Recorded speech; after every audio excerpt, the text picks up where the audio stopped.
মালিক আজকের তওবাকে উম্মতের তওবা হিসাবে গণ্য করেন। আপনি আমাদের উপরে বড় নারাজ হয়ে গেছেন। নাইলে অতীত তাকাইলে দেখি মালিক একজন হাত তুলতে দেরি, একজন চিৎকার দিতে দেরি, একজন আপনাকে অনুরোধ করতে দেরি, একজন বলতে দেরি, আকাশ থেকে সাহায্য আসতে দেরি হয় নাই, আপনার বাহিনী জাপায়া পড়তে দেরি করে নাই। আজকে তো বৎসরের পর বৎসর পার হয়ে যাইতেছে, চোখের পানি শুকায় যাইতেছে, ও মালিক কোন বিজয়ের চিহ্ন দেখি না।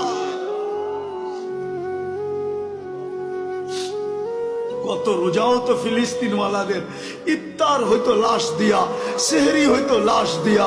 আল্লাহ এই রোজাও কি এরকমই হবে জানি না মালিক। এত নারাজ হয়ে গেলেন কেন মালিক? এত নারাজ হয়ে গেলেন কেন? বেশক আমরা শাস্তির যোগ্য, অস্বীকার করি না, কিন্তু আপনি শাস্তি দেন না। আপনার হাবিবের দুশ্মন, আপনার দুশ্মন, আমাদের দুশ্মন, ইসলামের দুশ্মন, কোরআনের দুশ্মন, হাদিসের দুশ্মন, সমস্ত কিছুর দুশ্মন, এদের মাধ্যমে আমাদেরকে পিটা খাওয়ান কেন মালিক? কেন মার খাওয়ান? কেন ওদের হাতে আমাদেরকে বেইজ্জত করেন? কেন আমাদের মা বোনদেরকে বেইজ্জত করান?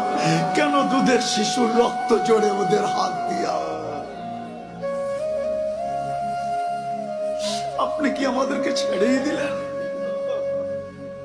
আমরা যাব তো যাব কোথায়? আমরা তো এই কথায় বিশ্বাসী, লা মালজা ওয়ালা মানজা, লা মালজা ওয়ালা মানজা মিনকা ইল্লা ইলাইক। ডাইনে দেখি তো আপনাকে দেখি, বামে দেখি তো আপনাকে দেখি, সামনে দেখি তো আপনাকে দেখি, পিছে দেখি তো আপনাকে দেখি, উপরে দেখি তো আপনাকে দেখি, নিচে দেখি তো আপনাকে দেখি, নিচের দিকে তাকাই তো আপনাকে দেখি, ভিতরে তাকাই তো আপনাকে দেখি, বাহিরে তাকাই তো আপনাকে দেখি।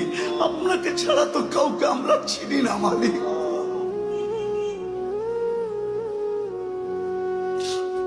আজকে এই আলেমদের হাত খালি ফেরত দিয়েন না।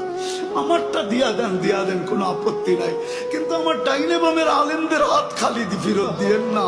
ইমাম খতিবদের হাত খালি হাতে ফেরত দিয়েন না। তোলাবাদের হাত খালি ফেরত দিয়েন না। তোলাবারা বসে আছে সামনে মালিক, যাদের পায়ের নিচে ফেরেশতারা পনের গালি চাবি